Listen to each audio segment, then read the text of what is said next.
friends, welcome to my YouTube channel. So in today's video we will learn about 4 factors of production in detail. So as we have already learned about these 4 factors of production, तो 4 कौन से 4 factors of production होते हैं?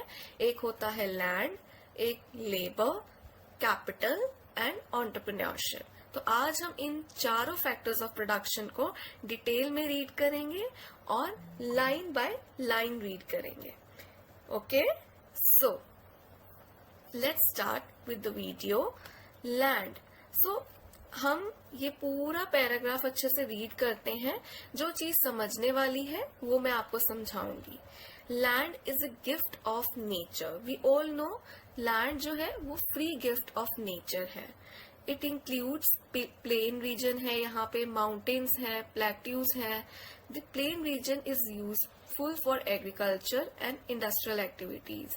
तो इस level पे आके हमें इतना तो पता है कि जो प्लेन रीजन है उस पे हम एग्रीकल्चरल एक्टिविटीज कर सकते हैं, इंडस्ट्रियल एक्टिविटीज, इंडस्ट्रीज लगा सकते हैं, right.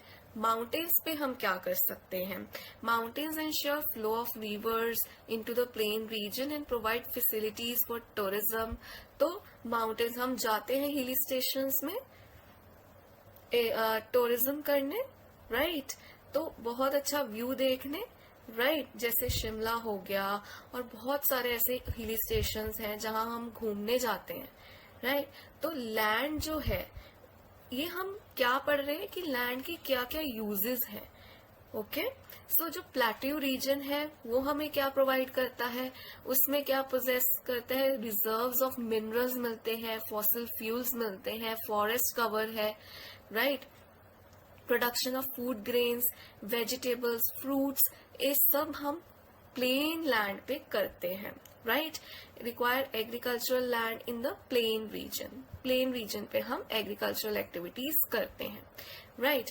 Along with this people also carry out animal husbandry, fisheries and forestry which are called allied activities. In India, अच्छा, इंडिया में रूरल एरियाज में सबसे ज्यादा कौन सा ऑक्यूपेशन किया जाता है? एग्रीकल्चर, ठीक है. Is known for carrying out agricultural and allied activities. Some amount of land in the plain region is specially developed to establish industries. हम न्यू फैक्ट्रीज लगाते हैं. एंड अर्बन एरियाज में ज्यादा होता है. अर्बन एरियाज में एग्रीकल्चर बहुत कम practice किया जाता है, वहां पे इंडस्ट्रियल एरिया ज्यादा होता है, राइट. इंडस्ट्रीज ज्यादा होती हैं, ठीक है, तभी वो ज्यादा डेवलप्ड होता है.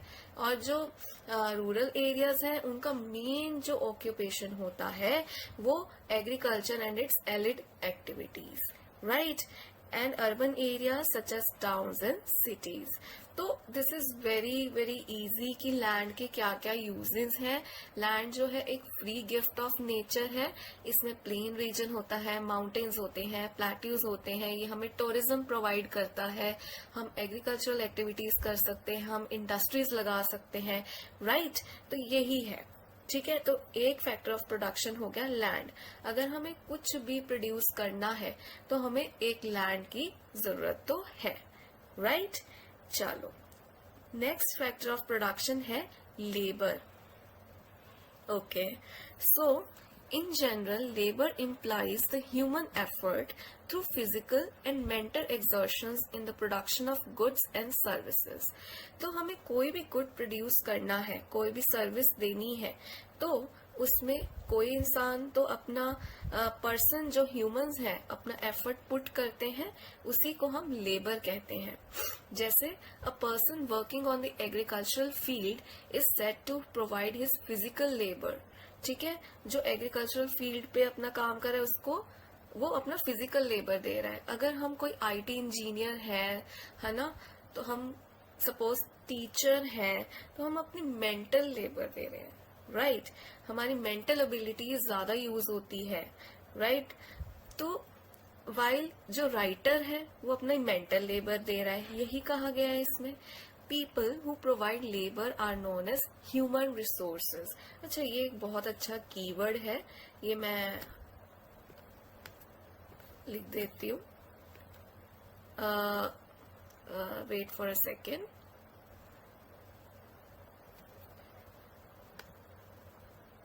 ह्यूमन रिसोर्सेज, ये लाइन जो है मैंने हाईलाइट कर दी है. People who provide labour are known as human resources. ठीक है, तो इकोनॉमिक्स में क्या है, keywords are very very important, right. So production activities require both skilled and unskilled labour. अब स्किल्ड लेबर भी होती है और अनस्किल्ड भी होती है.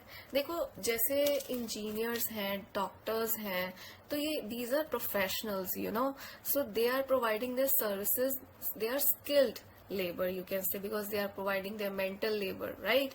और जो जैसे छोटे जैसे ऐसे वर्क है जिसमें मेंटल एबिलिटी की इतनी जरूरत नहीं है बट फिजिकल लेबर की ज्यादा जरूरत है, तो उसमें हम कह देते हैं कि उसमें भी वैसे ट्रेनिंग दी जाती है, पर कई ऑक्यूपेशंस जो होते हैं वो अनस्किल्ड भी होते हैं, राइट. कईयों में स्किल्स और ट्रेनिंग प्रोवाइड की जाती है. जब आप किसी कंपनी में ज्वाइन करते हैं एज अ न्यू ज्वाइनी, तो आपको ट्रेनिंग दी जाती है उससे पहले 6 मंथ्स की, फ्यू मंथ्स डिपेंडिंग अपॉन कि आप कैसे डोमेन में हो, राइट. तो आपको स्किल्स डेवलप करनी पड़ती हैं, तो those persons are called skilled labor, right. अब purely physical labor such as loading and unloading, plowing on the field etc. do not require special skill, तो इनको skill की जरूरत नहीं है, ठीक है. अब बाकी कौन से प्रोफेशंस आ गए जिसमें स्किल, ट्रेनिंग एंड एजुकेशन की जरूरत है, तो वो स्किल्ड लेबर हो गई, ठीक है. But to become an engineer, doctor, teacher, lawyer, mechanic also, electrician or tailor, etc. one must acquire skill through education and training. So इस पूरे पैराग्राफ में हमने क्या पढ़ा कि ह्यूमन एफर्ट जो है उसको हम लेबर कहते हैं, चाहे वो फिजिकल लेबर हो, चाहे वो मेंटल लेबर हो, ठीक है. किसी भी गुड को प्रोड्यूस करने में एफर्ट लगता है, ह्यूमन एफर्ट लगता है, ठीक है. अब हमने बात की कि फिजिकल लेबर क्या होती है और मेंटल लेबर क्या होती है, ठीक है. और जो पीपल होते हैं, जो लेबर अपना एफर्ट प्रोवाइड कर रहे हैं, उनको हम ह्यूमन रिसोर्सेस कहते हैं. Production activities require both skilled and unskilled labour, ये हमने डिस्कस किया. ओके, सो किस तरह का वर्क अनस्किल्ड लेबर में आएगा, अनस्किल्ड में आएगा, कौन सा स्किल और ट्रेनिंग रिक्वायर्ड है, वो हमने इसमें डिस्कस किया. Okay, so next is capital. So capital, so by capital we mean all man-made appliances and all types of wealth used in production. तो जितने भी इक्विपमेंट्स हैं, मशीन्स हैं, हमारी वेल्थ है, वो सारी कैपिटल में गिनी जाएगी, ठीक है. जैसे कैपिटल कंसिस्ट्स ऑफ मशीनरी. अब इसमें क्या क्या आता है ये पढ़ लो आप. मशीनरी है, टूल्स हैं, बिल्डिंग्स हैं, मटेरियल्स हैं, ये सारी कैपिटल में आएगी. वेयर एज लैंड जो है हमने ऊपर भी पढ़ा, ये फ्री गिफ्ट ऑफ नेचर है, एक नेचुरल रिसोर्स है. लेकिन जो कैपिटल है ये मैन मेड रिसोर्स है. This point is very good for the difference between land and capital. Land is a natural resource while capital is a man-made resource. Okay, जो capital है is used to increase the efficiency of other factors of production like land or labor. Because देखो हमें machine कोई भी चीज करने के लिए, प्रोड्यूस करने के लिए हमें मशीनरी की जरूरत है, हमें बिल्डिंग्स की जरूरत है, रॉ मटेरियल्स की जरूरत है, टूल्स की जरूरत है, ठीक है. तो लैंड पे कोई भी काम करना है तो हमें साथ में इक्विपमेंट्स भी चाहिए, ठीक है. उस पे काम करने के लिए लेबर भी चाहिए. तभी तो कहते हैं कि 4 फैक्टर्स ऑफ प्रोडक्शन के कॉम्बिनेशन, ठीक है. The efficiency of land can be increased by use of better irrigation facilities and machines. ठीक है, जैसे हम एग्रीकल्चर की बात करें तो इरिगेशन फैसिलिटीज अच्छी होनी चाहिए, ठीक है, साथ में मशीन्स भी होनी चाहिए, ट्रैक्टर हो गया और बहुत सारे टूल्स होते हैं। हाउएवर कैपिटल जो है एक passive factor of production, very important point, passive factor of production, ठीक है, and can not be used without employing labour to work. देखो कैपिटल जो है, कहना क्या चाह रहे हैं, ये पैसिव फैक्टर ऑफ प्रोडक्शन है, ठीक है, मशीन को चलाने के लिए, ऑपरेट करने के लिए लेबर चाहिए, ठीक है, तो पैसिव फैक्टर ऑफ प्रोडक्शन हो गया, ठीक है। Capital has a limited span of life, ठीक है, वो क्या हो जाता है, after certain period of time वो ऑब्सोलीट हो जाता है, मीन्स पुराना हो जाता है, वियर एंड टीयर होता है, ठीक है, ऑब्सोलीट का मतलब ये पुराना हो जाता है, ठीक है, इसकी वियर एंड टीयर हो जाती है, हमें बार बार मेंटेनेंस करनी पड़ती है मशीन्स की वगैरह। Small tools like screwdrivers, calculators to heavy machines like engines हो गए, ट्रैक्टर्स हो गए, मैंने आपको बताया था, ठीक है, ships are all examples of fixed capital. अच्छा, अब कैपिटल भी दो तरह की होती है, एक फिक्स्ड कैपिटल होती है, एक वर्किंग कैपिटल होती है, ठीक है। अच्छा, वेरी इंपॉर्टेंट कीवर्ड्स, मैंने आपको पहले भी बताया, कीवर्ड्स इकोनॉमिक्स में बहुत जरूरी हैं याद रखने। एक फिक्स्ड कैपिटल होती है, एक वर्किंग कैपिटल होती है।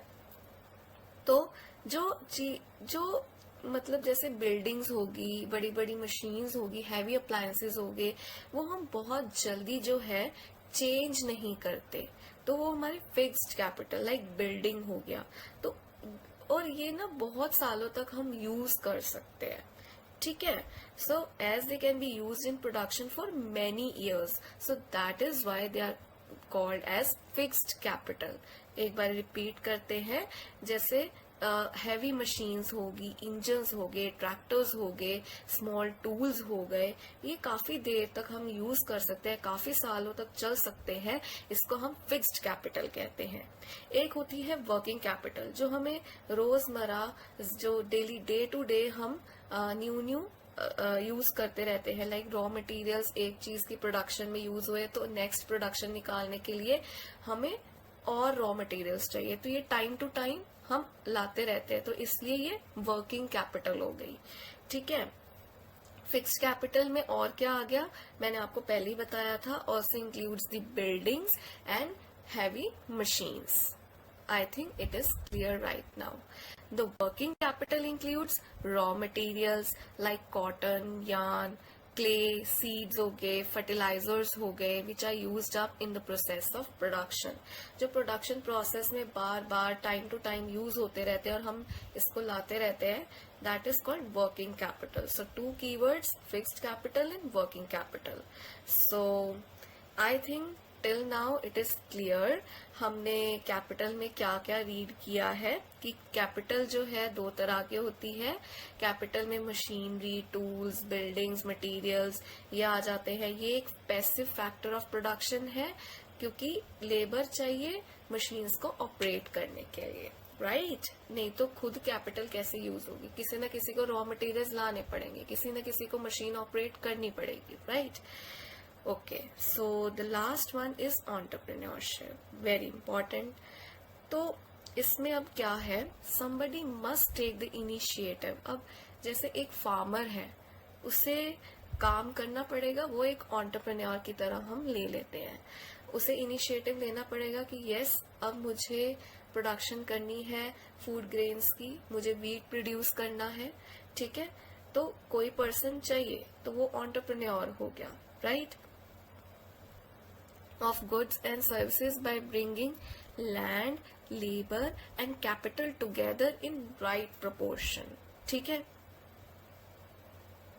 He will be responsible for choosing the right type of land, labor and capital and take important decisions with respect to quantity to be produced, like we take an example of a farmer, like a farmer decide करेगा कि उसे कितनी quantity में wheat produce करनी है, right, कितना पैसा उसे स्पेंड करना है रॉ मटेरियल्स खरीदने के लिए सीड्स हो गए, है ना, आप कह सकते हो कि फर्टिलाइजर्स हो गए, पेस्टिसाइड्स हो गई, ठीक है, और भी चीजें हो गई, ठीक है। तो मनी भी कितनी मनी रिक्वायर्ड है, कितनी क्वांटिटी में उसे प्रोड्यूस करना है, मार्केटिंग द आउटपुट प्रोड्यूस कैसे करना है, ठीक है, कहाँ बेचना है, ठीक है, etcetera. Entrepreneurship is the art of organizing the production activity. The person who makes the decisions and controls the production process and bears the risks and uncertainties involved in production is called an entrepreneur. ठीक है, entrepreneur कौन है?